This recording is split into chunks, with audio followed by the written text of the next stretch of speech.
우리 아빠 맞지? 5년 전 죽은 아내의 번호로 전화를 걸었습니다. 매일 밤 같은 번호를 눌렀지만 단 한 번도 연결된 적이 없었어요. 그런데 그날 밤 신호음이 울렸고 전화를 받은 건 5살짜리 아이였습니다. 넌 대체 누구니? 수천억 원의 엔터 지분을 쥔 대한민국 국민 배우, 그 남자의 심장이 쿵 내려앉았어요. 남자는 맨발로 한밤중에 뛰쳐나갔고 마주한 진실은 5년간 믿어왔던 모든 것을 산산조각 내버렸습니다. 죽은 아내의 전화기를 들고 있는 이 아이는 대체 누구인 걸까요? 오늘의 사연을 시작하기 전에 구독과 좋아요 꾹 눌러주세요. 어느 곳에서 시청하고 계신지도 댓글 남겨주시면 채널 운영에 큰 도움이 됩니다. 그럼 오늘의 사연 시작하겠습니다. 5년 전 세상을 떠난 아내의 전화기에서 자신을 아빠라고 부르는 아이의 목소리가 흘러나왔습니다. 대한민국을 대표하는 배우 한서준은 올해 38살이었어요. 스크린 안에서 이 남자의 이름을 모르는 사람은 없었지만 카메라가 꺼진 뒤 세준이 어떤 삶을 살고 있는지 아는 사람은 아무도 없었습니다. 서울 한남동 펜트하우스 200평이 넘는 거실에 숨소리 하나 들리지 않았어요. 천장까지 닿는 통유리 너머로 서울의 밤이 쏟아지고 있었지만 세준의 눈에는 그 불빛 하나 들어오지 않았습니다. 소파 한가운데 몸을 웅크린 채 앉아있는 세준의 모습은 텅 빈 무대 뒤에 혼자 남겨진 배우 같았어요. 오늘은 아내 수아의 오죽이었습니다. 탁자 위에는 위스키병이 반쯤 비어 있었고 세준의 무릎 위에는 빛바랜 초음파 사진 한 장이 놓여 있었어요. 사진 속에 작게 웅크린 아이의 형체가 흐릿하게 남아 있었는데 수아가 마지막 검진을 받던 날 찍은 것이었습니다. 그날 병원을 나서며 수아가 세준의 팔을 잡고 환하게 웃었어요. 우리 딸인 것 같아요, 세준 씨. 그게 세준이 들은 수아의 마지막 말이었습니다. 5년 전 만삭의 수아는 해안도로에서 차량 추락 사고로 세상을 떠났어요. 뱃속의 아이와 함께였습니다. 차는 절벽 아래 바다로 떨어졌고 인양된 시신은 형체를 알아볼 수 없을 만큼 훼손되어 있었어요. 치과 기록으로 간신히 신원을 확인했고 장례를 치르고 납골당에 위패를 모시면서 모든 것이 끝났습니다. 그 뒤로 세준에게 남은 것은 텅 빈 집과 술병뿐이었어요. 낮에는 커튼을 치고 어둠 속에 누워 있었고 밤이 되면 이 소파에 앉아 초음파 사진을 들여다보는 것이 이 남자의 하루였습니다. 대한민국 최고의 배우라는 사람이 5년째 작품 한 편 찍지 않았고 셀 수 없이 쏟아지는 출연 제의를 전부 거절해왔어요. 그리고 매일 밤 한 가지 의식을 반복했습니다. 죽은 아내의 번호로 전화를 거는 것이었어요. 주변에서는 왜 죽은 사람의 번호를 해지하지 않느냐고 수없이 물었습니다. 소속사도 비서도 통신사 담당자까지 조심스럽게 권했지만 세준은 수아의 휴대폰 요금을 단 한 번도 밀린 적 없이 내왔어요. 번호를 해지하는 순간 이 세상에서 수아와 이어진 마지막 끈마저 끊어져 버릴 것 같았으니까요. 전화를 걸고 기계음을 듣고 그제야 아내가 정말 이 세상에 없다는 사실을 다시 한번 확인하는 것. 잔인하고도 처절한 자기 확인 같은 행위였습니다. 그렇게라도 하지 않으면 수아가 떠났다는 걸 받아들일 수가 없었으니까요. 세준이 떨리는 손으로 핸드폰을 들었습니다. 화면에 뜬 이름 우리 수아. 미친 짓이라는 걸 자신도 알고 있었어요. 하지만 이건 5년 동안 매일 밤 반복해온 의식이었으니까요. 전원이 꺼져 있어 연결이 되지 않습니다. 늘 듣던 그 안내 멘트가 흘러나올 거라 생각했습니다. 그런데요. 뚜루루 뚜루루 뚜루루 신호음이 울렸습니다. 세준의 심장이 멈췄어요. 숨을 들이쉬는 것조차 잊은 채 핸드폰을 귀에 바짝 갖다 대었습니다. 술에 취해 환청을 듣는 건 아닌지, 번호를 잘못 누른 건 아닌지, 온갖 생각이 머릿속을 스쳐갔어요. 하지만 신호음은 분명하게 3번을 울린 뒤 딸깍하고 연결되었습니다. 작은 숨소리가 들렸어요. 그리고 떨리지만 또렷한 아이의 목소리가 흘러나왔습니다. 아빠야? 우리 아빠 맞지? 세준의 온몸이 얼어붙었어요. 5년 전 죽은 아내의 전화기에서 자신을 아빠라고 부르는 아이의 목소리가 흘러나오고 있었습니다. 기껏해야 5살쯤 되어 보이는 어린 아이의 목소리가요. 쨍 하는 소리와 함께 세준의 손에서 위스키 잔이 미끄러져 대리석 바닥에 부딪혔어요. 유리 파편이 사방으로 흩어졌지만 세준은 그것을 느끼지도 못했습니다. 온몸의 피가 한꺼번에 머리로 쏠리면서 시야가 하얗게 변했어요. 누구니? 이 전화기 어디서 난 거야? 세준의 목소리가 갈라져 나왔습니다. 입술이 덜덜 떨리며 말이 제대로 만들어지지 않았어요. 전화 너머로 아이가 잠시 머뭇거리는 기척이 느껴졌습니다. 낯선 어른의 다급한 목소리에 겁이 났는지 한동안 침묵이 이어졌어요. 그러다 아이가 코를 훌쩍이며 조심스럽게 입을 열었습니다. 엄마가 맨날 잠꼬대로 세준, 그래서 나 전화기 켰어. 아빠 맞으면 빨리 와. 엄마가 며칠째 안 일어나. 엄마가 잠꼬대로 세준을 부른다. 며칠째 안 일어난다. 한 문장 한 문장이 세준의 머릿속에서 천둥처럼 울렸습니다. 5년 전 죽었다고 믿었던 아내의 전화기가 켜졌고 그 전화를 받은 건 5살짜리 아이며 그 아이의 엄마는 며칠째 깨어나지 못하고 있다는 것. 그 모든 것이 한꺼번에 뇌를 내리쳤어요.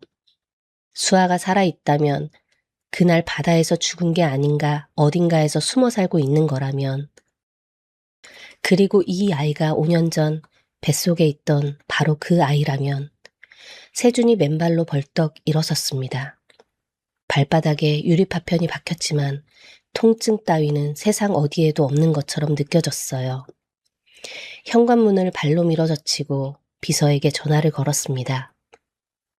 이 번호 GPS 위치 지금 당장 찾아내. 세준의 목소리는 거의 울부짖음에 가까웠어요. 엘리베이터를 기다릴 여유조차 없이 비상계단을 뛰어내려갔고 지하 주차장에서 차문을 잡아당기듯 열어 운전석에 몸을 던졌습니다. 엔진이 거칠게 울부짖었고 타이어가 콘크리트 바닥을 긁으며 비명을 질렀어요. 좌표가 날아왔습니다. 강원도 깊은 산골 인적 드문 외진 지역이었어요. 세준은 한치의 망설임도 없이 엑셀을 끝까지 밟았습니다. 신호등도 속도 제한도 맞은편에서 경적을 울리는 트럭도 아무것도 눈에 들어오지 않았어요. 오직 하나, 그 좌표에 도착해야 한다는 생각만이 온 신경을 지배하고 있었습니다. 핸들을 움켜쥔 손등에 핏줄이 붉어져 나왔고 이를 악문 턱에서는 근육이 파르르 떨리고 있었어요. 이때까지만 해도 세준은 몰랐습니다. 그 좌표에서 마주하게 될 진실이 5년 동안 믿어왔던 모든 것을 산산조각 낼 거라는 걸. 얼마나 달렸을까요? 화려한 서울의 빌딩 숲이 어느새 사라지고 가로등마저 끊어진 산길이 이어졌습니다. 고속도로를 빠져나온 지 한참이 지나자 번듯한 건물 대신 텅 빈 논밭과 폐가들이 헤드라이트 불빛 속에 스쳐 지나갔고 길은 점점 좁아져 차 한 대가 겨우 지나갈 만한 오솔길로 바뀌었어요. 내비게이션이 목적지 도착을 알렸습니다. 세준이 차에서 내리는 순간 맨발이 차가운 흙바닥에 닿았어요. 파편이 박힌 발바닥에서 날카로운 통증이 올라왔지만 고개조차 숙이지 않았습니다. 눈앞에 건물 하나가 서 있었어요. 콘크리트 외벽에 굵은 금이 거미줄처럼 퍼져 있었고 간판은 반쯤 떨어져 나간 채 바람에 삐걱거리고 있었습니다. 깜빡이는 형광등 아래 페인트가 벗겨진 글씨가 겨우 남아 있었어요. 청산 요양원. 이런 곳에 사람이 살고 있다는 게 믿기지 않았습니다. 세준이 삐걱거리는 유리문을 밀고 들어섰어요. 곰팡내와 소독약 냄새가 뒤섞인 축축한 공기가 코끝을 찔렀습니다. 벽 페인트는 군데군데 벗겨져 콘크리트가 드러나 있었고 복도의 형광등은 간간히 깜빡이며 불안정한 빛을 흘리고 있었어요. 어딘가에서 낡은 보일러가 끙끙거리는 소리만 텅 빈 복도에 울려 퍼졌습니다. 여기 누구 없습니까? 세준이 복도를 향해 소리쳤지만 돌아오는 건 메아리뿐이었어요. 깊은 밤 당직 직원 하나 보이지 않는 이곳은 요양원이라기보다는 버려진 건물에 가까워 보였습니다. 세준이 한 발짝 한 발짝 복도를 걸었어요. 피 묻은 맨발이 차가운 타일 바닥에 닿을 때마다 축축한 소리가 났지만 세준의 귀에는 아까 전화 속에서 들었던 아이의 목소리만이 끊임없이 맴돌고 있었습니다. 아빠야? 우리 아빠 맞지? 복도 맨끝 희미한 불빛이 새어나오는 방 앞에서 세준의 발걸음이 멈췄어요. 반쯤 열린 문틈 사이로 작은 그림자 하나가 보였습니다. 아이였어요. 기껏해야 5살쯤 되어 보이는 여자아이가 문 앞에 서 있었습니다. 때묻고 해진 옷에 맨발, 마른 팔다리가 소매자락 밖으로 가늘게 뻗어 있었어요. 아이의 손에는 물에 적신 수건이 하나 들려 있었는데 누군가의 이마를 닦아주고 있었던 것 같았습니다. 볼은 탈만큼 말라 있었고 맨발의 발바닥에는 아이의 것이라고 믿기 어려울 만큼 두꺼운 굳은 살이 박혀 있었어요. 세준과 아이의 눈이 마주쳤습니다. 아이의 눈동자가 순간 크게 떨렸어요. 하지만 겁먹고 도망가는 대신 아이는 수건을 바닥에 떨어뜨리고 재빨리 방 안쪽으로 한 발짝 물러서며 두 팔을 활짝 벌렸습니다. 엄마가 누워있는 침대 앞을 막아선 것이었어요. 겨우 5살, 세상에서 가장 작고 가장 단단한 방패였습니다. 아저씨 누구예요? 우리 엄마 데려가지 마세요. 목소리는 떨리고 있었지만 눈빛만큼은 놀라울 정도로 흔들림이 없었어요. 이 아이가 지금까지 얼마나 많은 낯선 위협 앞에서 혼자 엄마를 지켜왔는지 그 작은 눈동자 하나만으로도 짐작할 수 있었습니다. 세준이 한 발짝도 다가가지 못한 채 그 자리에 멈춰섰어요. 그때였습니다. 세준의 시선이 아이의 목 위에서 얼어붙었어요. 아이의 쇄골 바로 아래 가느다란 은빛 체인 하나가 걸려 있었습니다. 그 끝에 작은 펜던트 3개가 매달려 있었는데 별 모양이었어요. 세준의 숨이 끊어졌습니다. 저 목걸이를 세준은 알고 있었어요. 세상에 단 하나뿐인 것이었으니까요. 5년 전 수아의 배가 불러오던 무렵이었습니다. 세준이 직접 보석 공방을 찾아가 한 달 넘게 매달려 디자인한 가족 목걸이였어요. 별 3개는 세준, 수아, 그리고 태어날 아이를 뜻했습니다. 3개를 한 세트로 맞춤 제작해서 하나는 세준이, 하나는 수아가, 마지막 하나는 아이가 태어나면 목에 걸어주기로 했었죠. 완성되던 날 수아가 3개의 목걸이를 나란히 놓고 한참을 들여다보다가 말했어요. 이제 진짜 가족이 되는 거네요? 그 환한 웃음이 아직도 눈앞에 아른거렸습니다. 수아가 세상을 떠난 뒤 세준은 수아의 목걸이를 납골당에 함께 넣었고 아이의 것은 아이 옷과 함께 서랍 깊은 곳에 묻어두었어요. 적어도 세준은 그렇게 기억하고 있었습니다. 그런데 그 목걸이가 지금 이 아이의 목에 걸려 있었어요. 세준의 무릎에서 힘이 빠졌습니다. 타일 바닥 위로 무릎이 꺾이듯 내려앉았고 떨리는 눈동자가 아이의 목에서 떨어지지 않았어요. 이 아이가 내 딸이다. 그 생각이 머릿속을 가득 채우는 순간 세준의 눈에서 뜨거운 것이 한 줄기 흘렀습니다.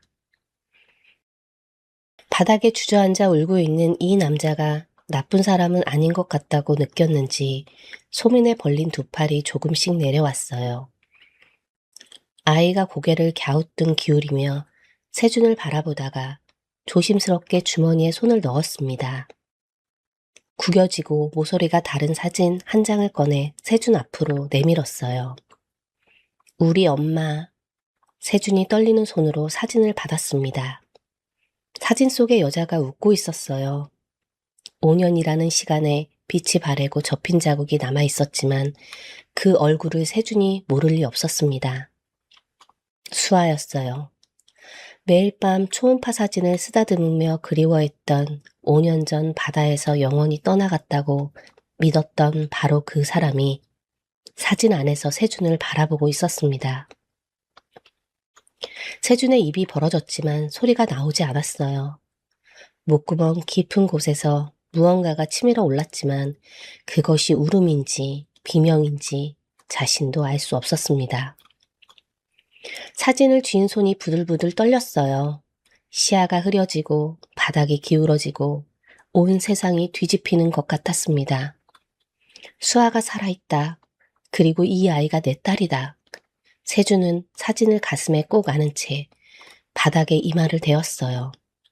소리 없이 하지만 온몸을 뒤흔드는 울음이 차가운 복도에 번졌습니다.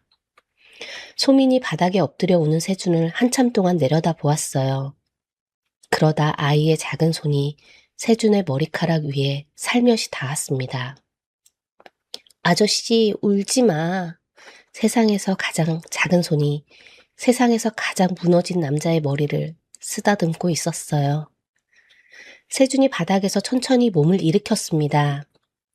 눈물을 손등으로 훔치고 소민을 바라보았어요. 아이가 지키고 있던 방 안쪽 희미한 불빛 아래 침대 위에 누군가 누워있는 것이 보였습니다. 엄마가 저기 있는 거야? 세준의 목소리가 간신히 흘러나왔어요. 소민이 고개를 끄덕였습니다. 그런데 아이의 표정이 이상했어요. 고개를 끄덕이면서도 세준의 바지가락을 잡아당기며 가로젓고 있었습니다. 들어가고 싶은데 들어가지 말라는 모순된 몸짓이었어요. 하지만 세준의 발은 이미 방 안을 향하고 있었습니다. 좁고 어두운 방이었어요. 창문 하나 없는 벽에 페인트가 벗겨져 콘크리트가 드러나 있었고 천장에서 흘러내린 누런 얼룩이 벽을 타고 번져 있었습니다. 그 한가운데 낡은 철제 침대가 하나 놓여 있었고 희미한 스탠드 불빛 아래 여자가 누워 있었어요.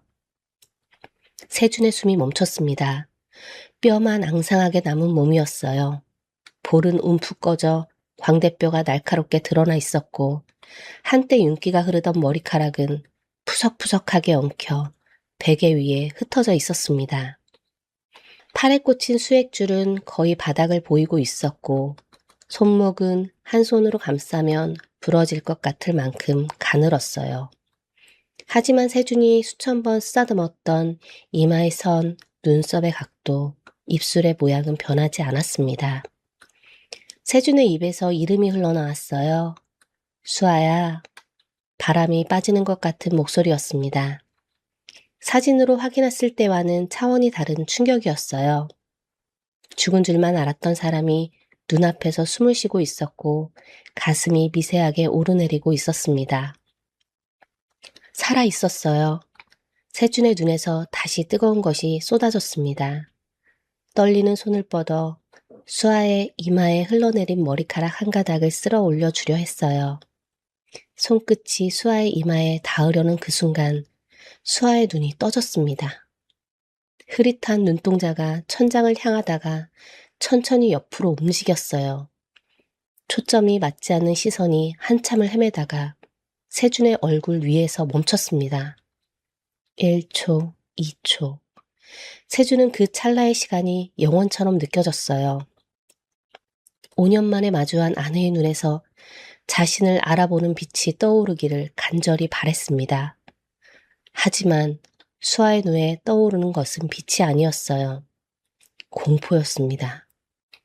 날 것 그대로의 공포가 수아의 눈동자를 가득 채웠어요. 세상에서 가장 무서운 것을 마주한 사람의 얼굴이었습니다. 수아의 입에서 비명이 터져 나왔어요. 건물 전체가 흔들릴 것 같은 날카로운 비명이었습니다. 수아가 침대 위에서 몸을 뒤틀더니 벽 쪽으로 기어갔어요. 수액줄이 팽팽하게 당겨졌지만 수아는 느끼지도 못한 채 구석까지 밀려났습니다. 이불을 끌어당겨 온몸을 감싸고 웅크렸어요. 온몸이 사시나무처럼 떨리고 있었고 이가 부딪히는 소리가 방 안에 울렸습니다. 가까이 오지 마세요. 제발 오지 마. 수아의 입에서 끊어진 말이 흘러나왔어요. 세준을 향한 말이 아니었습니다. 세준이 그 자리에 얼어붙었어요. 5년을 그리워했던 아내가 자신을 보고 저렇게 공포에 질려 있었습니다. 살아있다는 기쁨이 1분도 채 되지 않아 산산조각이 났어요. 수아야, 나야. 세준이야. 세준이 두 손을 보이며 한 걸음 더 다가갔습니다. 위협하지 않는다는 것을 보여주고 싶었어요. 하지만 역효과였습니다. 세준이 한 발짝 가까워지자 수아의 발작이 더 심해졌어요. 벽에 등을 바짝 붙이더니 두 손으로 머리를 감싸지고 고개를 바닥까지 숙였습니다. 숨소리가 거칠고 불규칙하게 터져나왔고 온몸이 경련하듯 뒤틀렸어요. 그때 소민이 세준의 옆을 지나 엄마에게로 달려갔습니다. 작은 두 팔로 엄마의 떨리는 어깨를 감싸 안으며 익숙한 말투로 속삭였어요. 괜찮아, 엄마. 나쁜 사람 없어. 소민이가 여기 있어. 소민의 손이 엄마의 등을 천천히 쓸어내렸습니다. 능숙했어요. 5살 아이의 손놀림이 아니었습니다. 이 아이가 5년 동안 이 장면을 몇 번이나 반복해 왔는지 그 작은 손의 움직임 하나만으로도 짐작할 수 있었어요. 세준은 방 한가운데 서서 한 발짝도 움직이지 못했습니다. 다가가면 아내가 부서지고 물러서면 아내에게 닿을 수 없는 세상에 이보다 잔인한 거리가 또 있을까 싶었어요. 그때 복도에서 발소리가 들리더니 잠옷 차림의 여자가 헐레벌떡 뛰어왔습니다. 야간 당직 직원이었어요. 비명소리에 깨어 달려온 듯 눈이 퉁퉁 부어 있었습니다. 아이고, 또 발작이야? 이 밤에 누가 들어온 거예요? 직원이 세준의 핏자국 묻은 맨발과 충혈된 눈을 보고 기겁하며 한 발짝 물러섰어요. 왜 저를 보고 저러는 겁니까? 세준의 물음에 직원이 난처한 표정을 짓더니 방 안쪽 벽을 턱짓으로 가리켰습니다. 저분 처음 왔을 때부터 저게 붙어 있었어요. 누가 붙여놨는지는 저희도 몰라요. 세준의 시선이 직원이 가리킨 벽 쪽으로 향했어요. 그리고 온몸이 돌처럼 굳었습니다. 벽에 종이 한 장이 테이프로 붙여 있었어요. 세준의 얼굴이 찍힌 드라마 포스터였습니다. 정면을 바라보며 웃고 있는 세준의 얼굴, 그 위에 빨간 매직으로 커다란 X가 그려져 있었어요. 포스터 옆 벽에는 삐뚤빼뚤한 글씨가 직접 적혀 있었습니다. 이 사람이 너를 해치려 했다. 이 사람 때문에 네가 바다에 빠졌다. 절대 잊지 마라. 세준의 눈동자가 파르르 떨렸어요. 누군가가 5년 동안 기억을 잃은 수아에게 이것을 보여주며 반복해서 쇠뇌한 것이었습니다. 남편이 자신을 해치려 한 사람이라고, 이 얼굴을 보면 도망치라고 매일매일 주입한 거예요. 수아가 세준을 보고 공포에 질린 것은 당연했습니다. 이 여자의 머릿속에서 세준은 사랑했던 남편이 아니라 자신을 해친 무서운 사람이었으니까요. 세준이 뒷걸음질을 쳤어요. 벽에 적힌 글씨를 보는 것만으로도 숨이 막혔습니다. 누가 이런 짓을 했는지, 왜 이런 짓을 해야 했는지 아무것도 알 수 없었어요. 하지만 지금 세준의 머릿속을 지배한 것은 분노도 의문도 아니었습니다. 아내가 나를 자신을 해친 사람으로 기억하고 있다. 그 그 사실 하나가 가슴 한가운데를 관통하며 모든 것을 무너뜨렸어요. 세준이 비틀거리며 방 밖으로 나왔습니다. 복도 벽에 등이 닿는 순간 다리에서 힘이 풀렸고 그대로 벽을 타고 미끄러져 바닥에 주저앉았어요. 방 안에서 소민이 엄마를 안고 속삭이는 소리가 들렸습니다. 괜찮아 엄마. 나쁜 사람 다 가버렸어. 나쁜 사람. 소민에게 세준은 아빠일 수도 있는 사람이었지만 수아에게 세준은 자신을 해친 무서운 사람이었습니다. 같은 남자가 한 아이에게는 희망이고 그 아이의 엄마에게는 공포라는 것.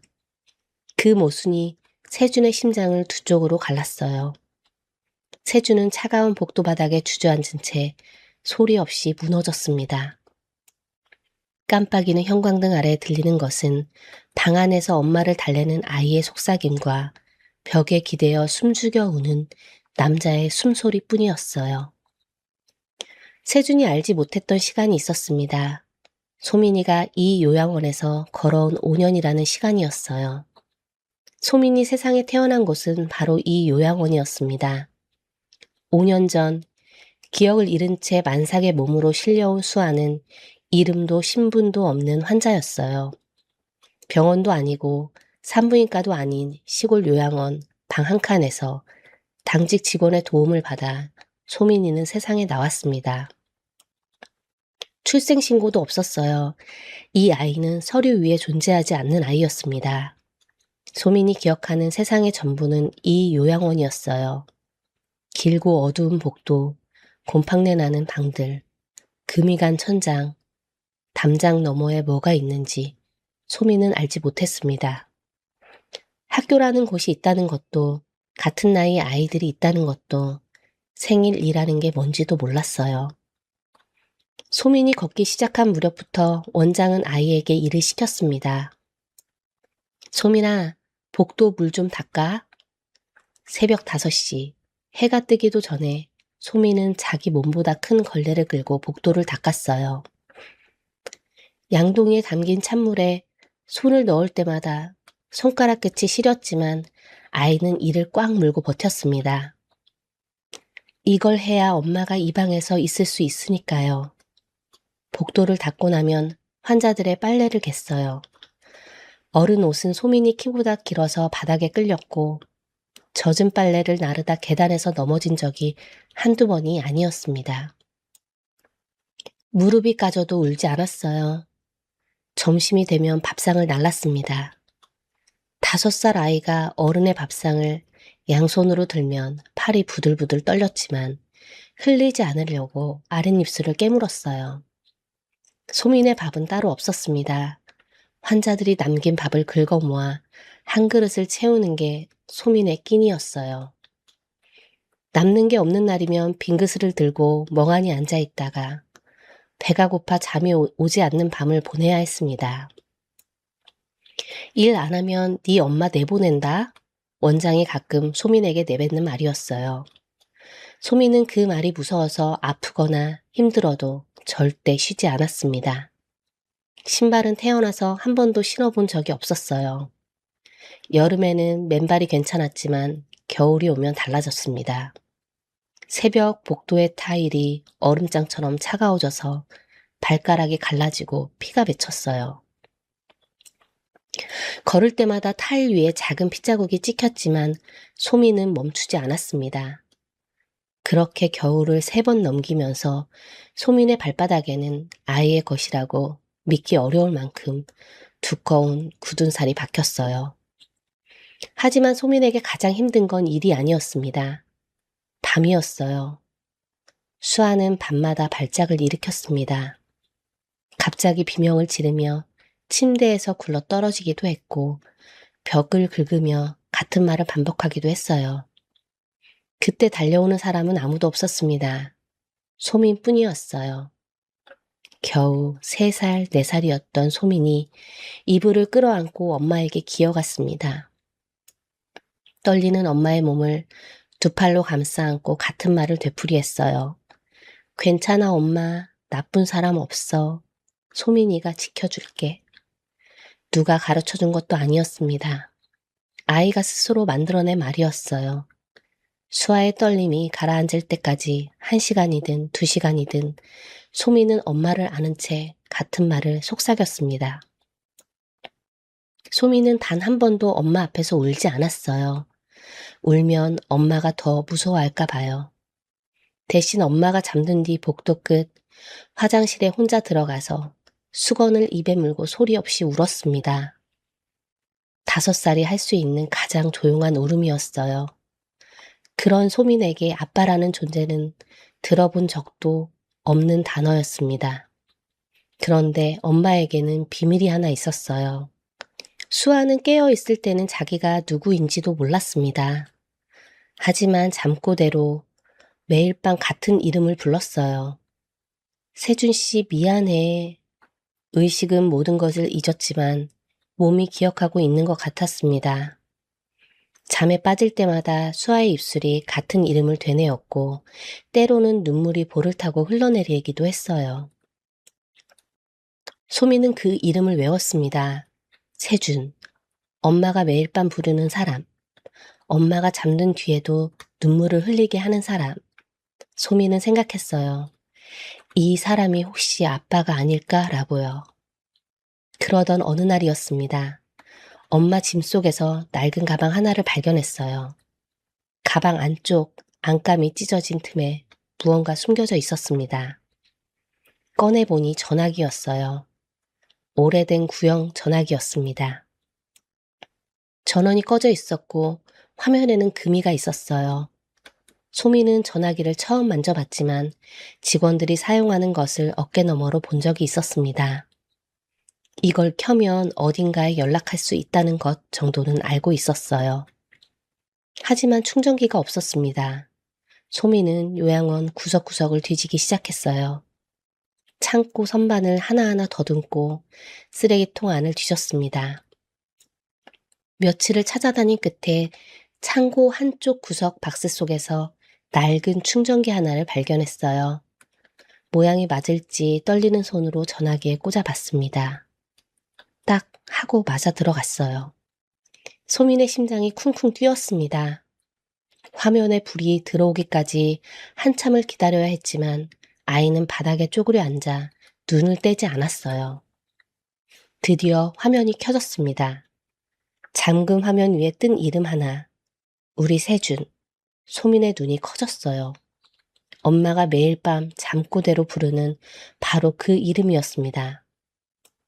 떨리는 손가락으로 화면을 눌러보니 사진이 저장되어 있었어요. 웃고 있는 남자의 얼굴이었습니다. 눈매가 부드럽고 입가에 웃음이 걸려있는 사람이었어요. 소미는 그 사진을 한참 동안 들여다보았습니다. 아빠? 태어나서 한 번도 입에 올려본 적 없는 말이었는데 이상하게도 그 두 글자가 자연스럽게 흘러나왔어요. 소미는 이 사람에게 전화를 걸고 싶었습니다. 하지만 전화 거는 법을 몰랐어요.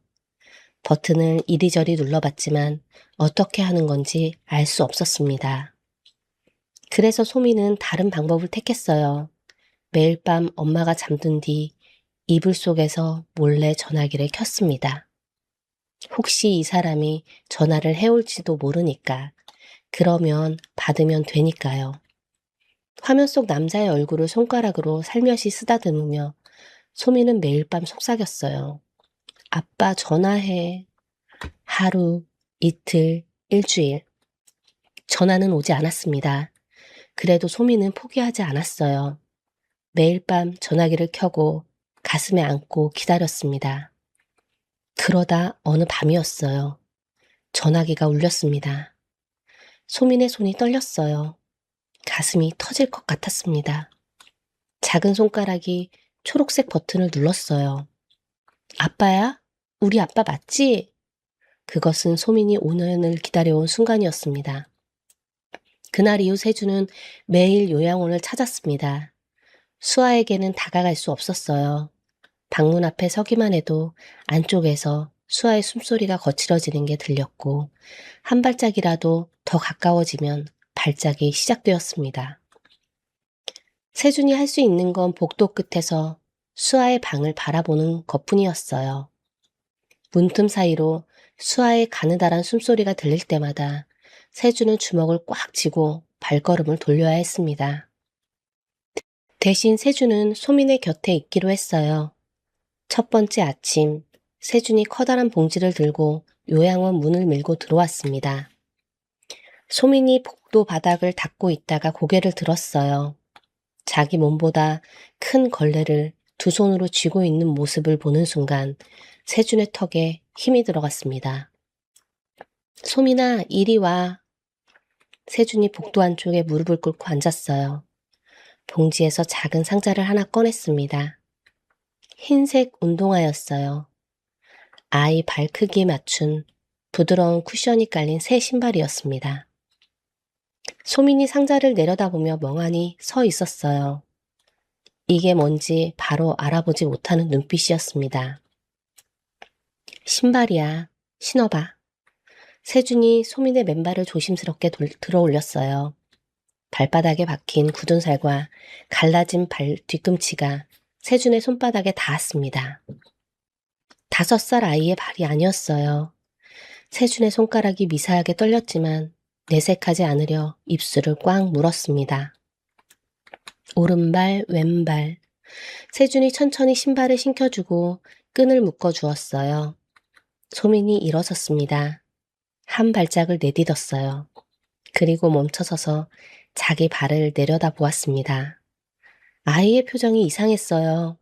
기쁜 것도 아니고 슬픈 것도 아닌 뭐라 설명하기 어려운 얼굴이었습니다. 소민이 고개를 갸우뚱하며 한 발을 들어 올려 신발 바닥을 만져봤어요. 아저씨, 바닥이 안 차가워. 그 한마디에 세준의 가슴이 무너졌습니다. 이 아이는 태어나서 5년 동안 바닥이 차갑지 않은 게 어떤 느낌인지 모르고 살았던 거예요. 발이 아프지 않다는 것이 이 아이에게는 신기한 일이었습니다. 세준이 고개를 돌려 눈물을 삼켰어요. 울면 안 된다고, 이 아이 앞에서는 웃어야 한다고 속으로 되뇌었지만 쉽지 않았습니다. 소민이 신발을 신은 채 복도를 한 바퀴 뛰어봤어요. 발소리가 타닥타닥 울렸습니다. 맨발로 걸을 때는 나지 않던 소리였어요. 소민이 자기 발에서 나는 소리가 신기한 듯 몇 번이고 발을 굴렀습니다. 그때 아이의 얼굴에 처음으로 웃음이 떠올랐어요. 세준은 그 웃음을 평생 잊지 못할 것 같았습니다. 다음 날은 따뜻한 밥을 가져왔어요. 요양원 근처 작은 식당에서 된장찌개와 밥을 포장해온 것이었습니다. 소민 앞에 밥상을 차려주자 아이가 멍하니 밥그릇을 내려다 보았어요. 이거 다 내 거예요? 다 소민이 거야. 소민이 조심스럽게 숟가락을 들었습니다. 밥을 한 숟갈 떠서 입에 넣으니 오물오물 씹다가 갑자기 숟가락을 내려놓았어요. 세준이 놀라서 물었습니다. 왜, 맛없어? 소민이 고개를 저었어요. 아이의 눈가에 물기가 맺혀 있었습니다. 따뜻해서요. 밥이 따뜻하다는 것에 눈물이 나는 아이였어요. 5년 동안 남이 먹다 남긴 식은 밥만 먹어온 아이에게 갓 지은 따뜻한 밥 한 숟갈이 이렇게 큰 것이었습니다. 소민이 눈물을 손등으로 닦고 다시 숟가락을 들었어요. 한 숟가락, 두 숟가락. 허겁지겁 먹다가 문득 숟가락을 멈추고 밥그릇 한쪽을 손으로 가렸습니다. 아저씨, 이거 엄마 줘도 돼요? 세준이 할 수 있는 건 고개를 끄덕이는 것뿐이었어요.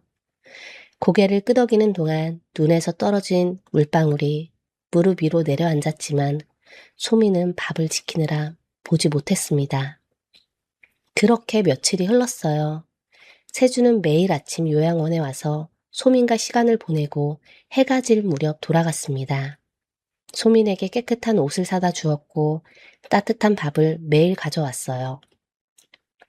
요양원 마당에 나가 같이 걷기도 했고 소민이 단 한 번도 보지 못한 것들에 대해 이야기해주기도 했습니다. 아저씨, 학교가 뭐예요? 소민이 어느 날 물었어요. 같은 나이 친구들이 모여서 공부하고 놀고 하는 곳이야. 나도 갈 수 있어요? 세준이 소민의 머리를 쓸어 올리며 대답했습니다. 갈 수 있어. 꼭 가게 해줄게. 소민이 고개를 끄덕이며 세준의 손을 꼭 잡았어요. 작은 손이었지만 힘이 있었습니다. 손을 놓으면 이 시간이 사라질까봐 붙잡고 있는 것 같았어요. 어느 저녁이었습니다.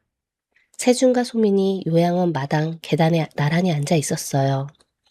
해가 산 너머로 넘어가고 있었고 하늘이 주황빛으로 물들어가고 있었습니다. 소민이 자기 신발을 내려다보고 있었어요.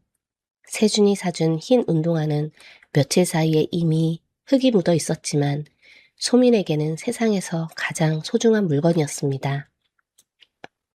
아이가 한참을 가만히 앉아 있다가 입을 열었어요. 아저씨, 아저씨가 아빠야? 세준의 숨이 멈췄습니다. 소민이 고개를 들어 세준의 눈을 올려다 보았어요. 전화기 속 사진과 눈앞의 아저씨를 번갈아 비교해 왔을 때 그 눈이 지금 간절한 빛을 품고 세준을 바라보고 있었습니다. 우리 아빠 맞지? 전화기 속에서 들었던 바로 그 말이었어요.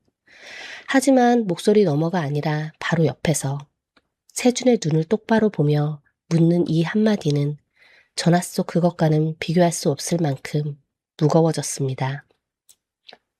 세준은 대답하지 못했어요. 입을 열었지만 소리가 나오지 않았습니다. 그렇다고 말하고 싶었어요. 네가 내 딸이라고, 아빠가 너무 늦어서 미안하다고, 이제 다시는 혼자 두지 않겠다고. 하지만 목구멍이 꽉 막혀서 결국 세준이 할 수 있었던 건 소민을 꼭 안아주는 것뿐이었습니다.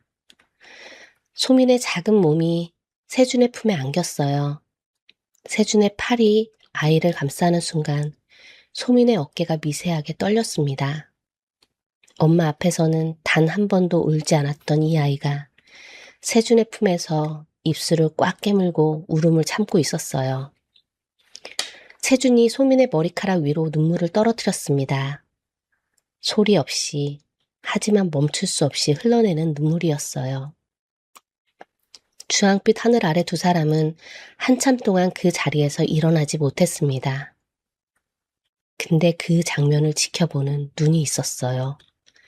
요양원 담장 너머 산길에 세워진 검은색 승용차 안, 남자 하나가 카메라 렌즈를 내려놓으며 핸드폰을 꺼냈습니다. 전화를 받은 사람은 서울 강남 한복판에 있었어요. 한성 엔터테인먼트 대표이사실 46층 통유리 너머로 서울의 야경이 내려다 보이는 그 방의 주인은 한재경이었습니다. 세준의 친형이었어요. 같은 아버지 밑에서 태어났지만 형제의 인생은 정반대로 갈렸습니다.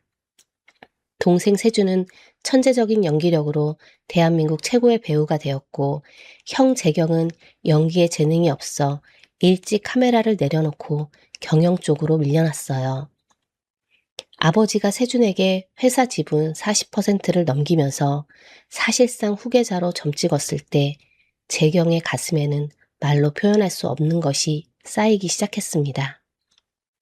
5년 전 수아가 세상을 떠난 뒤 세준이 모든 활동을 멈추고 무너져 내리는 동안 재경은 조용히 회사의 뿌리를 하나씩 자기 손에 넣어왔어요.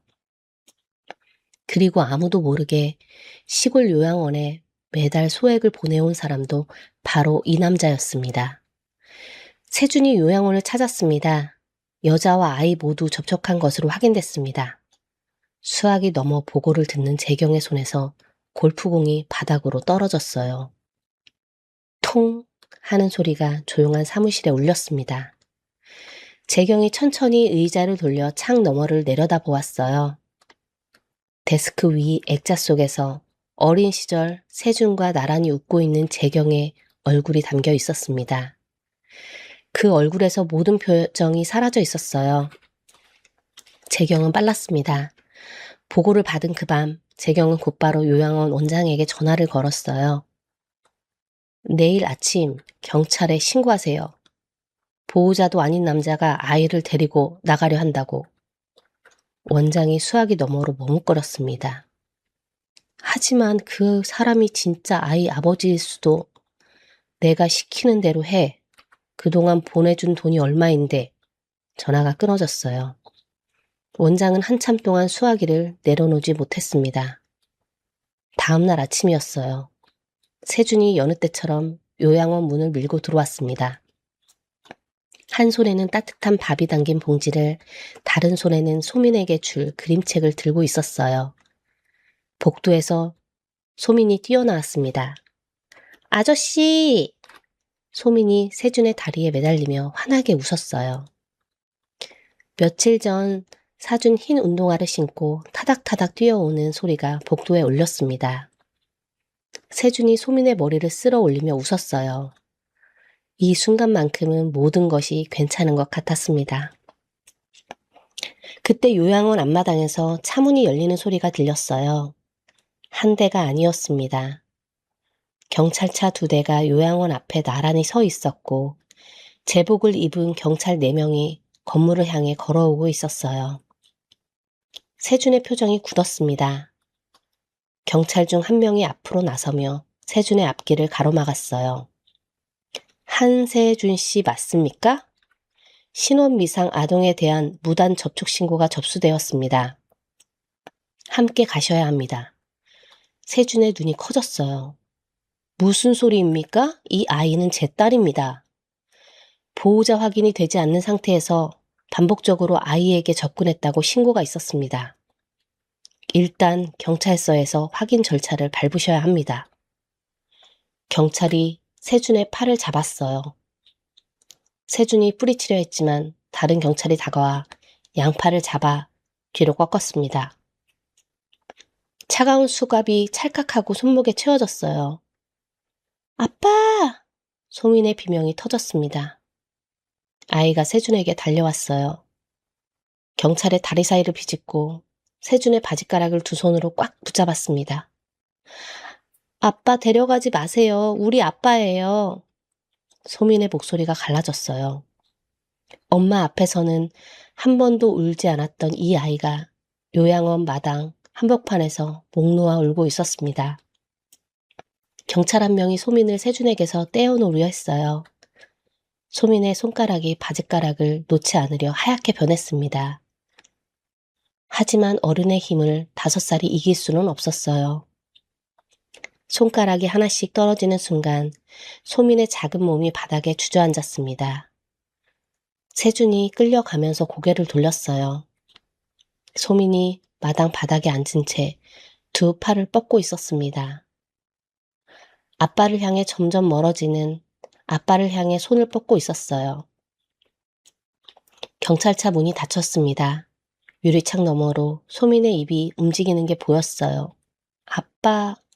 소리는 들리지 않았지만 세준은 읽을 수 있었습니다. 그 순간 세준의 눈에서 뜨거운 것이 쏟아졌어요. 수갑이 채워진 손으로 유리창을 짚었지만 차는 이미 움직이기 시작했습니다. 경찰차가 요양원을 빠져나가자마자 일이 터졌어요. 그날 오후 대한민국 모든 포털 사이트 실시간 검색어 1위에 세준의 이름이 올랐습니다. 재경이 언론에 흘린 정보가 기사로 쏟아져 나온 거였어요. 국민 배우 한세준, 시골 요양원에서 긴급 체포, 보호자 아닌 아동의 무단 접근 반복 접촉 혐의. 기사는 거기서 멈추지 않았습니다.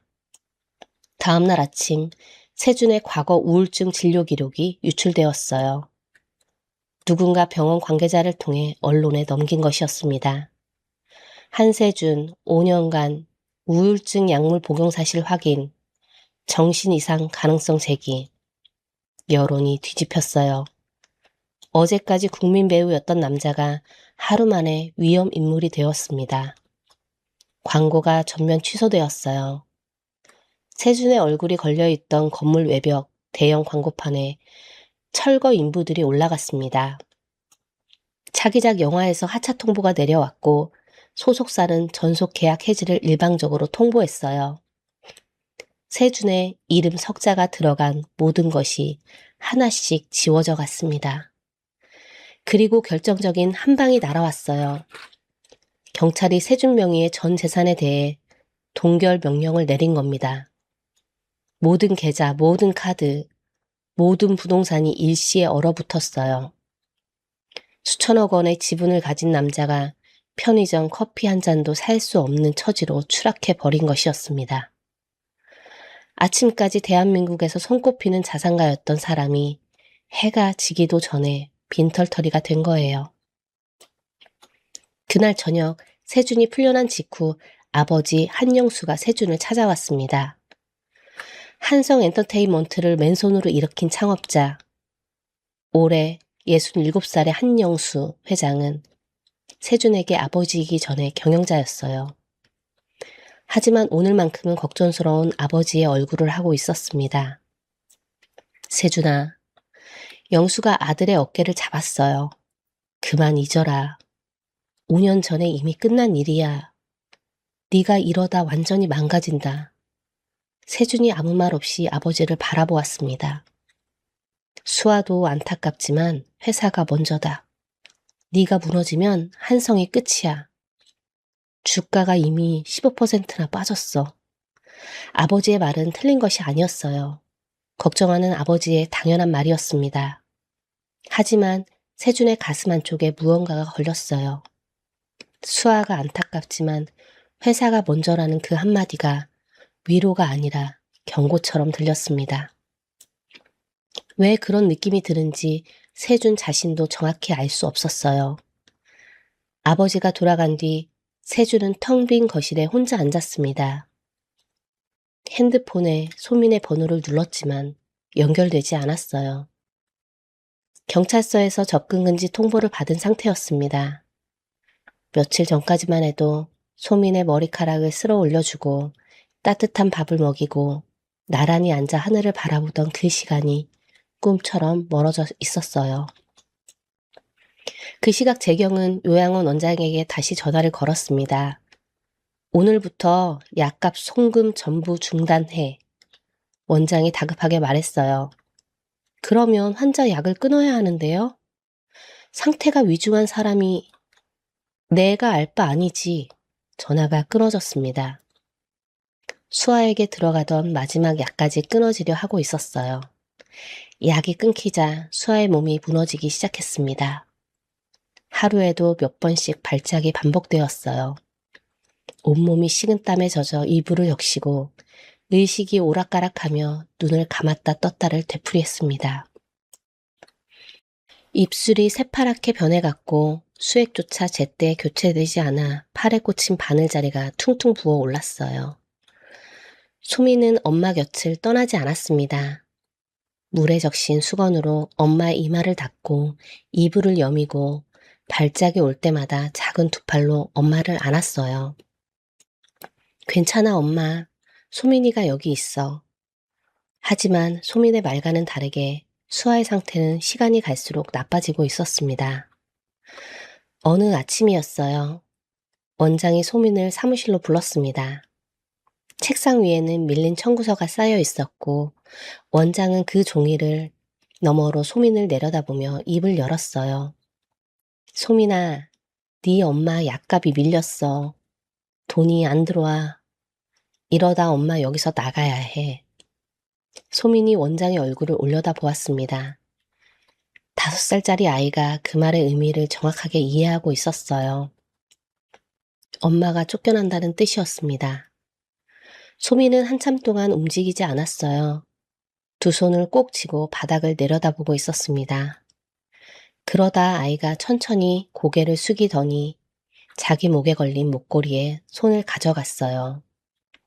은빛 체인, 3개의 별 모양 펜던트. 5년 동안 단 한 번도 벗은 적 없는 목걸이였습니다. 엄마가 의식이 또렷한 날에 소민의 목에 걸어주며 말했어요. 이건 절대 잃어버리면 안 돼. 엄마가 너한테 줄 수 있는 건 이것밖에 없어. 소민에게 이 목걸이는 엄마가 준 유일한 선물이었어요. 그리고 아빠라는 사람과 자신을 이어주는 마지막 끈이기도 했습니다. 전화기 속 사진에서 아빠의 목에도 같은 모양이 걸려있는 걸 봤으니까요. 소민의 떨리는 손이 목 뒤에 고리를 풀었습니다. 체인이 미끄러지듯 목에서 빠져나왔어요. 소민이 그 목고리를 두 손으로 받쳐들고 원장 앞에 내밀었습니다. 이거 비싼 거예요. 이거 드릴 테니까 엄마 약 주세요. 원장이 목고리를 받아들었어요. 은빛 체인 위에 새겨진 별 3개를 잠시 바라보다가 소민의 손 위에 다시 올려놓았습니다. 이런 거 받아봤자 소용없어. 병원비가 얼만데. 소민의 고개가 떨어졌어요. 그리고 다음 순간 아이가 바닥에 무릎을 꿇었습니다. 제가 더 열심히 일할게요. 빨래도 더 하고 바닥도 더 닦을게요. 엄마 살려주세요. 5살이 두 무릎을 차가운 타일바닥에 찢고 고개를 숙이고 있었어요. 목고리를 쥔 작은 손이 부들부들 떨리고 있었습니다. 원장이 입술을 달짝거렸지만 아무 말도 하지 못했어요. 고개를 돌려 창밖을 바라보았습니다. 그 장면을 사무실 문 앞에서 지켜보는 사람이 있었어요. 고정호, 올해 45살, 세준의 전 매니저였습니다. 세준이 대한민국 최고의 배우로 올라서기까지 옆에서 함께 뛴 사람이었어요. 5년 전 세준이 모든 활동을 접고 은둔에 들어가면서 소속사에서 잘렸지만 정호는 세준을 원망하지 않았습니다. 정호가 무릎 꿇고 있는 소민을 바라보며 주먹을 꽉 쥐었어요. 주름진 눈가에 핏줄이 섰습니다. 정호는 세준이 체포되었다는 뉴스를 보자마자 요양원으로 달려온 것이었어요. 그리고 지금 눈앞에서 5살짜리 아이가 엄마 약값을 위해 무릎을 꿇고 있었습니다. 정호가 주머니에서 지갑을 꺼내 원장 책상 위에 카드를 올려놓았어요. 당분간 약값은 내가 낼 테니까 아이 일어나게 해주세요. 원장이 놀란 눈으로 정호를 올려다 보았습니다. 정호는 원장의 대답을 기다리지 않고 소민에게로 가서 아이를 일으켜 세웠어요. 소민아, 이제 괜찮아. 일어나. 소민의 무릎에 타일 자국이 빨갛게 찍혀 있었습니다. 그날 저녁 정호가 세준을 찾아왔어요. 세준의 펜트하우스는 며칠 사이에 완전히 달라져 있었습니다. 커튼이 전부 쳐져 있었고 거실에는 쓰러진 술병들이 나뒹굴었어요. 세준이 소파에 앉아 꺼진 핸드폰 화면을 멍하니 바라보고 있었습니다. 형, 정호가 세준을 부르자 세준이 천천히 고개를 들었어요. 정호를 보는 순간 세준의 눈에 놀라움이 스쳤습니다. 5년 만이었으니까요. 소민이가 오늘 무릎을 꿇었어. 정호가 요양원에서 본 것을 전했어요. 목고리를 벗어 약값으로 내밀었다는 것, 그것마저 거절당하자 바닥에 무릎을 짚고 빌었다는 것. 세준의 얼굴에서 핏기가 사라졌습니다. 목걸이. 자신이 직접 디자인한 그 목걸이를 소민이 약값을 내놓으려 했다는 말에 세준의 입에서 신음 같은 소리가 흘러나왔어요. 5년 전부터 이 사건이 이상했어. 정호가 가방에서 서류 묶음을 꺼내 테이블 위에 펼쳤습니다. 세준이 고개를 들었어요. 소속사에서 잘린 뒤에도 나 혼자 계속 파고 있었어. 수아 씨 사고가 너무 깔끔했거든. 해안도로에 블랙박스 하나 없고 목격자도 없고 시신 상태도 이상했어. 테이블 위에 자료가 하나씩 놓였습니다. 5년 전 사고 현장 인근 CCTV 복원본, 요양원에 매달 돈을 보내온 익명 계좌의 자금 흐름, 수아의 사망 진단서를 작성한 의사가 사건 직후 갑자기 해외로 이직한 기록. 그리고 마지막으로 정호가 꺼낸 것은 종이 몇 장이었어요. 소민이 그린 그림이었습니다. 크레용으로 삐뚤빼뚤하게 그린 그림 5장. 첫 번째 누워있는 여자, 엄마. 2번째 검은색으로 칠한 남자, 아저씨. 3번째 커다란 검은 차. 4번째 뾰족한 무언가. 주사기처럼 보이는 것. 5번째 파란색으로 가득 칠한 종이. 바다. 소민이가 엄마 발작 일으킬 때마다 엄마가 내뱉는 말을 듣고 그림으로 그린 거야. 엄마의 악몽 속 장면을 기억하고 있었던 거지. 세준이 그림을 한 장 한 장 넘겨보았습니다. 5살 아이의 그림 속에 5년 전 그 밤의 진실이 조각조각 남아 있었어요. 사고가 아니었어. 정호가 낮은 목소리로 말했습니다. 누군가가 수아 씨를 해치려 했고 기억을 잃은 수아 씨를 이 요양원에 숨겼어. 그리고 5년 동안 매달 소액을 보내며 겨우 숨만 붙여놓은 거야. 세준의 손이 떨리기 시작했어요. 그 익명 계좌를 끝까지 추적했어. 정호가 서류 한 장을 세준 앞에 내밀었습니다. 계좌의 끝에서 나온 이름은 개인이 아니라 법인이었어요. 세준이 그 법인명을 읽는 순간 눈동자가 크게 떨렸습니다. 불과 며칠 전 한성엔터 감사 보고서에서 본 적 있는 이름이었어요. 재경이 차명으로 세운 페이퍼 컴퍼니였습니다.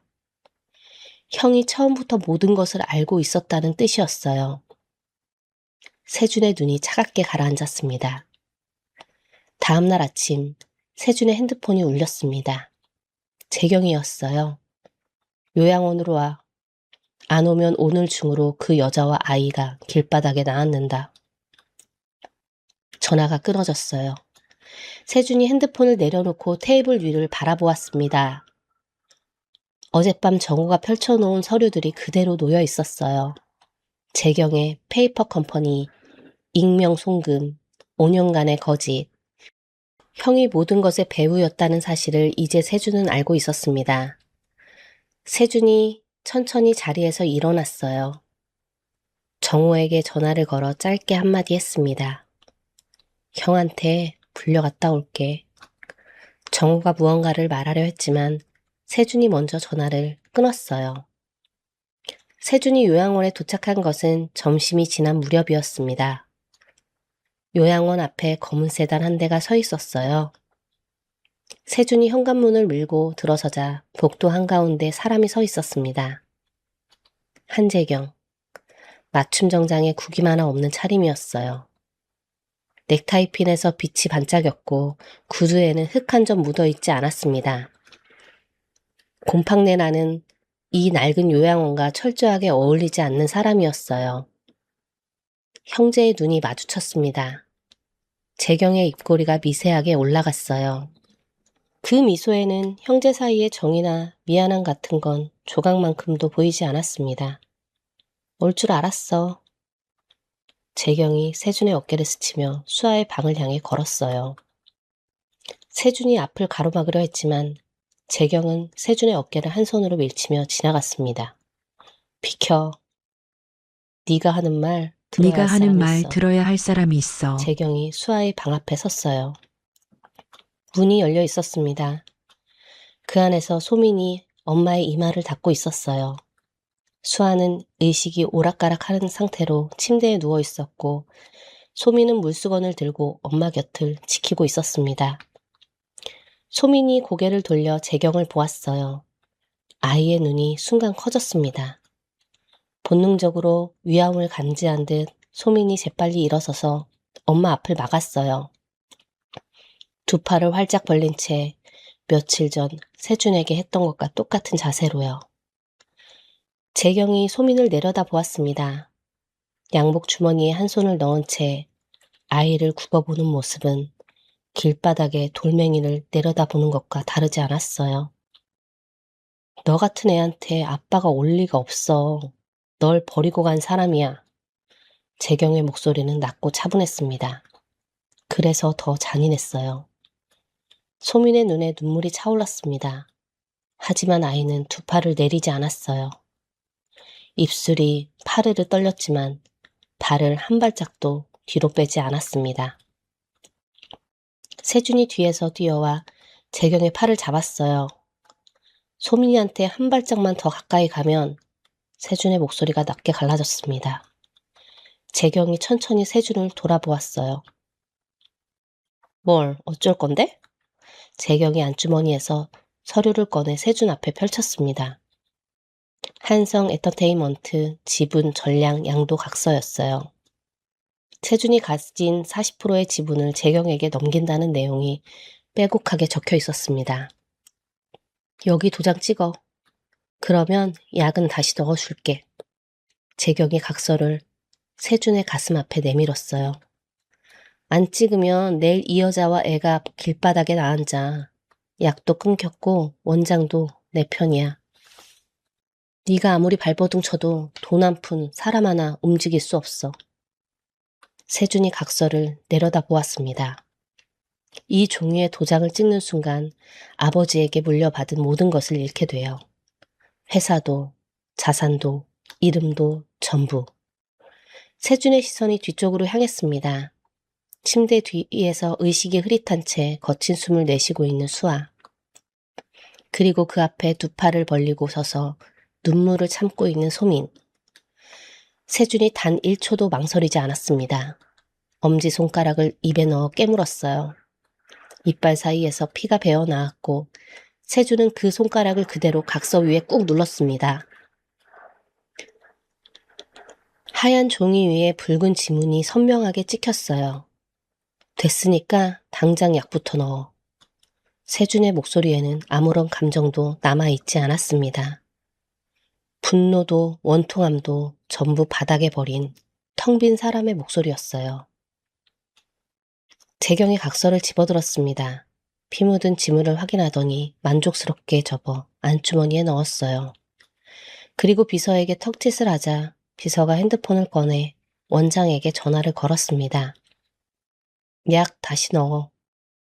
재경이 세준을 한번 내려다 보았어요. 바닥에 주저앉아 피 묻은 엄지를 움켜쥐고 있는 동생의 모습을 보면서도 눈 하나 깜짝하지 않았습니다.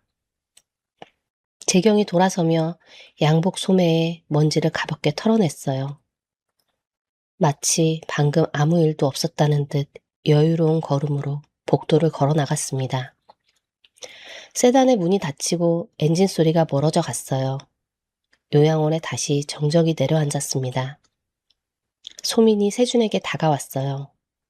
바닥에 주저앉은 세준의 무릎 앞에 쪼그려 앉아 피가 나는 엄지손가락을 작은 두 손으로 감싸 쥐었습니다.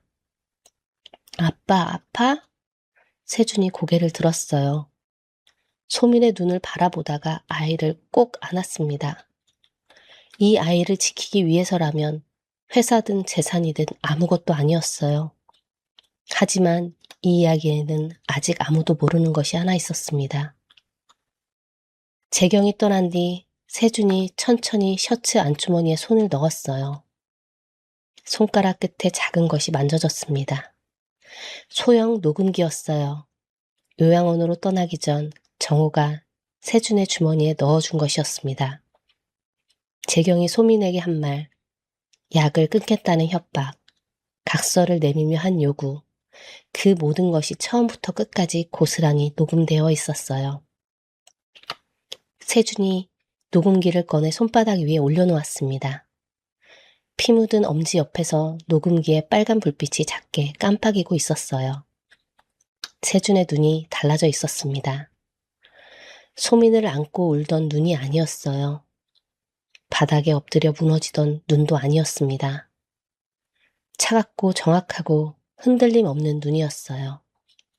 세준은 무릎을 꿇으면서도 계산을 멈추지 않았습니다. 각서를 넘긴 뒤 약속대로 약이 다시 들어가기 시작했습니다.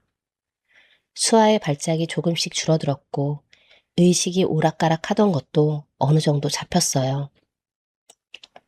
여전히 마르고 창백했지만 며칠 전 숨이 꺼질 것처럼 위태롭던 때와는 달랐습니다. 세준은 접근 금지 상태였지만 정호를 통해 수아에게 조금씩 다가가고 있었어요. 어느 오후 소민이 엄마의 이마를 닦아주면서 노래를 흥얼거렸습니다. 세준과 시간을 보내는 동안 따라 부르게 된 노래였어요. 세준이 연애 시절 수아에게 자주 불러주던 그 노래를 소민은 멜로디만큼은 또렷하게 기억하고 있었습니다. 수아의 손이 멈췄어요. 물수건을 쥐고 있던 소민이 손이 가만히 잡더니 어딘가 먼 곳을 바라보듯 눈이 흐려졌습니다. 기억은 돌아오지 않았지만 가슴 한쪽이 이유 없이 아팠어요. 며칠 뒤 정호가 태블릿을 들고 수아의 방을 찾았습니다. 화면에는 세준의 과거 인터뷰 영상이 떠 있었어요. 5년 전 아내와 태어날 아이에 대해 이야기하며 환하게 웃고 있는 세준의 모습이었습니다. 정호가 태블릿을 수아의 눈높이에 맞춰 기울였어요. 수아가 화면 속 세준의 얼굴을 보았습니다. 발작이 올 줄 알았어요. 하지만 이번에는 달랐습니다. 비명 대신 수아의 눈에서 눈물이 흘러내렸어요. 왜 우는지 자기 자신도 모르겠다는 표정이었습니다. 기억은 여전히 돌아오지 않았지만 화면 속 남자의 웃음이 가슴 깊은 곳을 건드린 것만큼은 분명했어요. 노래를 들었을 때 가슴이 아팠고 영상을 봤을 때 눈물이 났습니다. 머리는 모른다고 하는데 몸은 기억하고 있는 것 같았어요. 5년간 세네가 쌓아 올린 벽에 아주 작은 금이 가기 시작한 것이었습니다. 하지만 금만으로는 벽이 무너지지 않았어요. 마지막 한 방이 필요했습니다. 세준이 직접 움직이기로 했어요. 수아의 전화기에서 발견한 태교 녹음 파일. 수아 자신의 목소리로 남긴 그 파일을 직접 들려주기로 결심한 겁니다. 정호가 말렸어요. 발작이 오면 어쩌려고. 그래도 가야 해. 세준이 전화기를 쥐고 수아의 방 앞에 섰습니다. 손이 떨렸어요. 이 문을 열면 아내가 또 비명을 지를 것이고 공포에 질려 벽으로 밀려날 것이었습니다. 그걸 알면서도 세준의 발이 앞으로 나아갔어요. 문이 열렸습니다. 수아가 침대에 앉아 있다가 세준을 보았어요. 눈동자가 순간 커졌고 입이 벌어지며 비명이 올라오려 했습니다. 세준이 멈춰섰어요. 한 발짝도 더 다가가지 않았습니다. 대신 손에 든 전화기에서 녹음 파일을 재생했어요. 방 안에 목소리가 하나 흘러나왔습니다. 여자 목소리였어요. 우리 딸은 아빠 닮았으면 좋겠다. 세준 씨 눈 닮으면 정말 예쁘겠다. 수아의 비명이 멈췄습니다. 입이 벌어진 채 굳어 있었어요. 벽으로 밀려났던 몸이 멈추고 떨리던 손이 천천히 내려왔습니다. 이 목소리를 수아는 알고 있었어요. 세상 누구의 것보다 확실하게 알 수 있는 목소리였습니다. 자기 자신의 목소리였으니까요. 녹음이 계속 흘러나왔어요. 태명은 별이로 할까? 세준 씨가 별을 좋아하니까. 수아의 눈이 크게 떨렸습니다. 머릿속에서 무언가가 갈라지기 시작했어요. 소민이 흥얼거리던 그 노래의 멜로디가 떠올랐습니다. 태블릿 속 남자의 웃는 얼굴이 겹쳐왔어요. 그리고 지금 이 목소리, 자기가 한 말, 자기가 느꼈던 감정, 자기가 사랑했던 사람. 5년 동안 벽 위에 빨간 X가 막아놓았던 기억의 문에 균열이 퍼져나갔습니다. 바다, 검은 차, 누군가의 손. 뾰족한 것이 팔에 닿던 느낌, 그리고 쓰러지기 직전 마지막으로 본 얼굴. 기억의 파편들이 밀물처럼 밀려왔어요. 하나둘 파편들이 맞물려 돌아가더니 마침내 하나의 그림이 완성되었습니다. 수아의 시선이 천천히 올라와 세준의 얼굴 위에서 멈췄어요. 5년 만에 처음으로 수아의 눈에 공포가 아닌 것이 떠올랐습니다. 수아의 입술이 떨리며 소리를 만들어냈어요.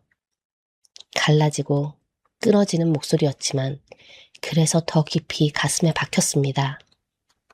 세준 씨, 5년 만에 남편의 이름을 불렀어요. 세준의 무릎이 꺾이듯 바닥에 내려앉았습니다.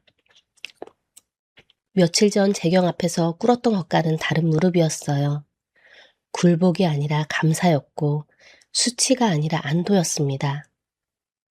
세준의 입에서 울음이 터져 나왔어요. 참으려 하지 않았습니다. 5년간 죽은 아내를 그리워하며 흘렸던 그 어떤 눈물보다 뜨거운 것이 쏟아졌어요. 수아가 떨리는 손을 뻗어 세준의 머리카락 위에 올렸습니다. 야유어 뼈만 남은 손가락이 세준의 머리를 천천히 쓰다듬었어요. 5년 전 매일 밤 해주었던 것처럼 몸이 기억하고 있는 그 손길 그대로였습니다.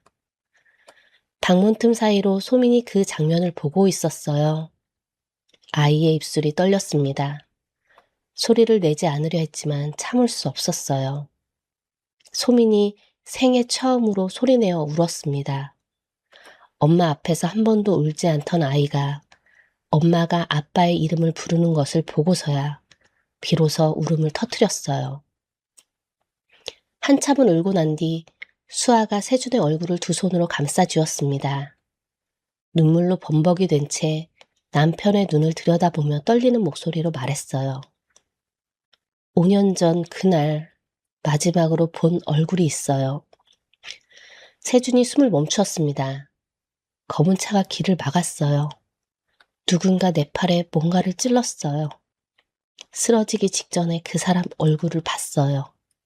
수아의 눈에서 다시 눈물이 흘러내렸어요. 그 사람 세준 씨 형이었어요. 세준의 눈이 감겼습니다. 예상했던 대답이었어요. 하지만 아내의 입에서 직접 듣는 순간 가슴 한가운데가 텅 비어버리는 느낌이었습니다. 그 시각 정우가 마지막 퍼즐 조각을 맞추고 있었어요. 5년 전 사고 차량의 블랙박스 메모리 칩이 기적적으로 살아있었습니다. 보건 전문가가 밤새 작업한 끝에 음성 파일 하나를 살려냈어요. 재경의 목소리가 녹음되어 있었습니다. 사고처럼 꾸며 그 여자가 다시는 나타나지 못하게 해. 5년 전 재경이 내린 지시가 고스란히 남아 있었어요. 여기에 세준이 녹음한 재경의 협박 음성까지 합쳐졌습니다. 소민에게 했던 말, 약을 끊겠다는 협박, 각서를 강요한 모든 과정. 두 개의 녹음이 만나는 순간 재경을 영원히 무너뜨릴 수 있는 증거가 완성되었어요. 정호가 세준에게 전화를 걸었습니다. 다 모았어. 블랙박스까지 복원했어. 형이 내일 취임한다며. 내일 오전 11시 호텔 대연회장. 한성엔터 대표이사 공식 취임식이야. 생중계 카메라도 들어와. 세준이 수아의 방을 돌아보았어요. 수아가 소민을 품에 안고 잠들어 있었습니다. 5년 만에 처음으로 발작 없이 잠든 얼굴이었어요. 세준이 다시 전화기를 귀에 대었습니다. 내일이 마지막이야. 낮은 목소리였지만 그 안에는 5년간 쌓아둔 모든 것의 무게가 담겨 있었습니다. 서울 강남 한복판, 대한민국에서 가장 격식 높은 호텔의 대연회장이 문이 열렸습니다. 한성 엔터테인먼트 신임 대표이사 취임식. 정재계 인사 500여 명이 넘게 자리를 채웠고 전국 방송사의 생중계 카메라가 연회장 곳곳에 설치되어 있었어요. 수십 명의 기자들이 카메라 셔터를 연신 눌러대고 있었습니다. 한재경이 단상에 올랐어요. 맞춤 정장의 금색 커프스 버튼, 은빛으로 빗어넘긴 머리카락까지 흠잡을 데 없는 차림이었습니다. 단상 뒤 대형 스크린에는 한성엔터의 로고가 빛나고 있었고 그 아래에 새로운 시작, 함께하는 내일이라는 슬로건이 금박으로 새겨져 있었어요. 재경이 객석을 천천히 둘러보았습니다. 500개의 시선이 자신을 향해 있다는 사실에 입꼬리가 저절로 올라갔어요. 존경하는 내외 기빈 여러분, 재경의 목소리가 마이크를 타고 연회장에 울려 퍼졌습니다. 동생 세준의 빈자리가 만든 아픔을 저는 누구보다 잘 압니다. 그 아픔을 제가 책임지겠습니다. 한성엔터를 가족처럼. 객석에서 박수가 터져 나왔어요.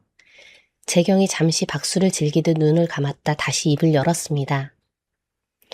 이 회사는 단순한 기업이 아닙니다. 가족입니다. 저는 그 가족의 말이 거기서 끊겼어요. 연회장의 모든 조명이 일시에 꺼졌습니다. 500명이 웅성거림이 어둠 속에 퍼졌고 누군가 의자에서 벌떡 일어서는 소리가 들렸어요. 재경의 미소가 굳었습니다. 마이크를 두드려 보았지만 음향도 죽어 있었어요. 그 순간 대형 스크린이 다시 켜졌습니다. 하지만 화면에 뜬 것은 한성엔터의 로고가 아니었어요.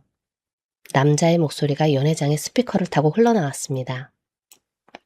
사고처럼 꾸며 그 여자가 다시는 나타나지 못하게 해. 재경의 목소리였어요. 5년 전 블랙박스에 녹음되어 있던 그 음성이 500명의 귀에 선명하게 꽂혔습니다. 연회장이 얼어붙었어요. 영상이 끝나지 않았습니다. 화면이 바뀌더니 이번에는 낡은 요양원 방이 보였어요. 두 팔을 벌리고 엄마 앞에 서 있는 5살짜리 아이. 그 앞에 서서 아이를 내려다보는 재경. 그리고 재경의 목소리가 다시 울렸습니다. 너 같은 애한테 아빠가 올 리가 없어. 널 버리고 간 사람이야. 5살 아이에게 아빠가 널 버렸다고 말하는 남자의 목소리가 연회장을 가득 채웠어요. 방금까지 가족을 입에 달고 있던 바로 그 사람이었습니다. 이어서 약을 끊겠다는 협박, 지분각서를 강요하는 목소리까지 끊임없이 쏟아져 나왔어요. 전국에 생중계되고 있었습니다. 카메라에 빨간불이 모두 켜져 있었어요. 방송사들은 중계를 끊지 않았습니다. 끊을 수가 없었어요. 재경의 얼굴에서 핏기가 완전히 사라졌습니다. 마이크를 쥔 손이 떨리기 시작했어요. 그때 연회장 정면에 대형 양문이 활짝 열렸습니다. 역광 속에서 한 남자가 걸어 들어왔어요. 검은 수트에 곧게 편 어깨, 정면을 관통하는 시선. 한세준이었습니다. 며칠 전까지 바닥에 엎드려 울던 남자와는 전혀 다른 사람이 거기 서 있었어요. 그리고 세준의 오른손에는 작은 아이가 손을 꼭 잡고 나란히 서 있었습니다. 소민이었어요. 500개의 플래시가 동시에 터졌습니다. 셔터 소리가 연회장을 가득 채웠어요. 세준이 멈추지 않고 걸었습니다. 카메라 세례를 정면으로 받으며 단상을 향해 한 걸음 한 걸음 다가갔어요. 소민도 작은 다리로 아빠의 걸음을 따라갔습니다. 소민이 단상 위에 재경을 올려다 보았어요. 아이의 눈에 두려움은 없었습니다. 소민이 작은 손가락으로 재경을 가리키며 소리쳤어요. 저 아저씨가 우리 엄마한테 나쁜 짓 했어요. 아이의 맑은 목소리가 마이크 없이도 연회장 구석구석까지 파고들었습니다. 500명의 시선이 일제히 단상 위에 재경에게 쏠렸어요. 재경의 입술이 파르르 떨렸지만 아무 말도 나오지 않았습니다. 변명할 수 있는 시간은 이미 지나가 버렸어요. 연회장 양쪽 문이 동시에 열렸습니다. 검찰, 수사관들이 쏟아져 들어왔어요. 정호가 블랙박스 음성과 녹음 파일을 직접 검찰에 전달한 것이었습니다. 증거가 너무 명확해서 영장 발부는 당일 처리되었어요. 수사관 4명이 단상 위로 올라갔습니다. 재경이 뒷걸음질 치다 연설대에 등이 부딪혔어요. 더 이상 물러설 곳이 없었습니다. 수사관이 재경의 팔을 잡아 바닥에 엎어뜨렸고 차가운 수갑이 찰칵하고 채워졌어요. 맞춤 정장의 무릎이 연회장 카펫 위에서 구겨졌습니다. 방금까지 이 나라의 엔터 산업을 책임지겠다고 단상에 섰던 남자가 수갑이 채워진 손목을 카메라에 노출한 채 끌려나가고 있었어요. 그때 재경이 멈춰섰습니다. 수사관에게 양팔을 잡힌 채 고개를 돌려 마지막으로 입을 열었어요. 난 시키는 대로 했을 뿐이다. 재경의 시선이 객석 맨 앞줄을 향했습니다. 세준의 눈이 그 시선을 따라갔어요. 객석 맨 앞줄, VIP 좌석. 한영수 회장이 앉아 있었습니다. 아버지였어요. 재경의 눈과 아버지의 눈이 마주쳤습니다. 그리고 아버지가 고개를 돌렸어요. 천천히 아무 일도 없다는 듯 시선을 피했습니다. 세준의 머릿속에서 며칠 전 아버지의 목소리가 천둥처럼 울렸어요. 그만 잊어라. 내가 망가지면 회사가 끝이야. 수아가 안타깝지만 회사가 먼저라고 했던 그 말. 걱정이 아니라 경고였다는 것을 세준은 이제야 이해했습니다. 세준이 아버지의 옆모습을 바라보았어요. 고개를 돌린 채 정면을 응시하고 있는 아버지의 턱선이 미세하게 떨리고 있었습니다. 세준의 입술이 움직였지만 소리는 나지 않았어요. 재경이 연회장 밖으로 끌려나갔습니다. 양쪽에 늘어선 정재계 인사들은 고개를 돌리거나 눈을 피했고 재경의 구두가 카펫 위를 끌리는 소리만이 조용해진 연회장에 울렸어요. 세준이 소민을 안아 올렸습니다. 아이가 아빠의 목을 두 팔로 꼭 감았어요. 세준이 소민을 안은 채 연회장을 빠져나왔습니다. 밖에는 정호가 차를 대기시키고 있었어요. 세준은 뒤도 돌아보지 않았습니다. 그렇게 한 달이 흘렀어요. 재경은 여러 혐의로 구속 기소되었고 재판이 시작되기도 전에 여론은 이미 판결을 내린 것이나 다름없었습니다. 세준에 대한 혐의는 모두 풀렸고 동결되었던 자산도 전액 해제되었어요. 강요에 의해 찍힌 각서는 당연히 무효가 되었습니다. 하지만 세준에게 그 무엇보다 중요한 것은 다른 곳에 있었어요. 수아가 조금씩 회복되고 있었습니다. 서울 최고 병원의 전담 의료진이 한 달간 집중 치료를 이어갔고 수아의 볼에 조금씩 혈색이 돌아오고 있었어요. 기억도 파편이 아닌 흐름으로 이어지기 시작했습니다. 어느 저녁이었어요. 세준, 수아, 소민 세 사람이 처음으로 한 식탁에 나란히 앉았습니다. 대단한 음식이 아니었어요. 된장찌개 하나, 밥 3그릇, 반찬 몇 가지. 소민이 세준에게 밥을 먹일 때마다 세준이 내려다보던 그 평범한 밥상이었습니다. 소민이 숟가락을 들다가 멈추고 세준을 올려다 보았어요.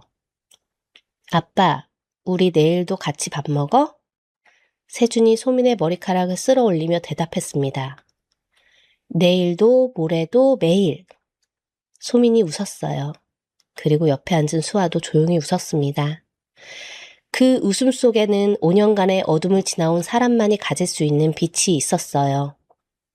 가장 평범한 저녁이었지만 이 세 사람에게는 세상 그 무엇보다 특별한 시간이었습니다. 5년 동안 꺼져 있던 전화기를 다시 켠 것은 수천억 원의 재산도 아니었고 최첨단 기술도 아니었습니다. 쓰레기통을 뒤져 충전기를 찾아낸 5살 아이의 손이었어요. 세준은 5년 동안 매일 밤 죽은 아내에게 전화를 걸었고 소민은 5년 동안 매일 밤 전화기를 켜고 아빠를 기다렸습니다. 서로의 존재를 모른 채 같은 밤 하늘 아래에서 같은 마음으로 버텨온 두 사람의 시간이 마침내 하나로 이어진 것이었어요. 수아는 기억을 잃었지만 매일 밤 잠꼬대로 남편의 이름을 불렀습니다. 머리가 잊어도 가슴은 기억한다는 말이 있죠. 5년간 세뇌도 벽 위에 빨간 X도 결국 사랑이 남긴 자국 하나는 지우지 못했어요. 살다 보면 우리 모두 모든 것을 잃었다고 느끼는 순간이 찾아옵니다. 하지만 오늘 이 이야기가 말해주고 있어요. 바닥이라고 생각한 그 순간에도 내 이름을 불러주는 한 사람이 한 명이라도 있다면 그건 바닥이 아니라 다시 일어설 수 있는 땅이라는 것을요. 오늘 이야기가 마음에 남으셨다면 좋아요와 구독 눌러주시고 댓글로 여러분의 이야기도 들려주세요. 여러분의 한마디가 저에게는 매일 밤 울려오는 전화벨 같은 힘이 됩니다. 지금까지 인생 한편 드라마였습니다. 감사합니다. 영상이 좋았다면 구독과 좋아요, 하이프 눌러주세요.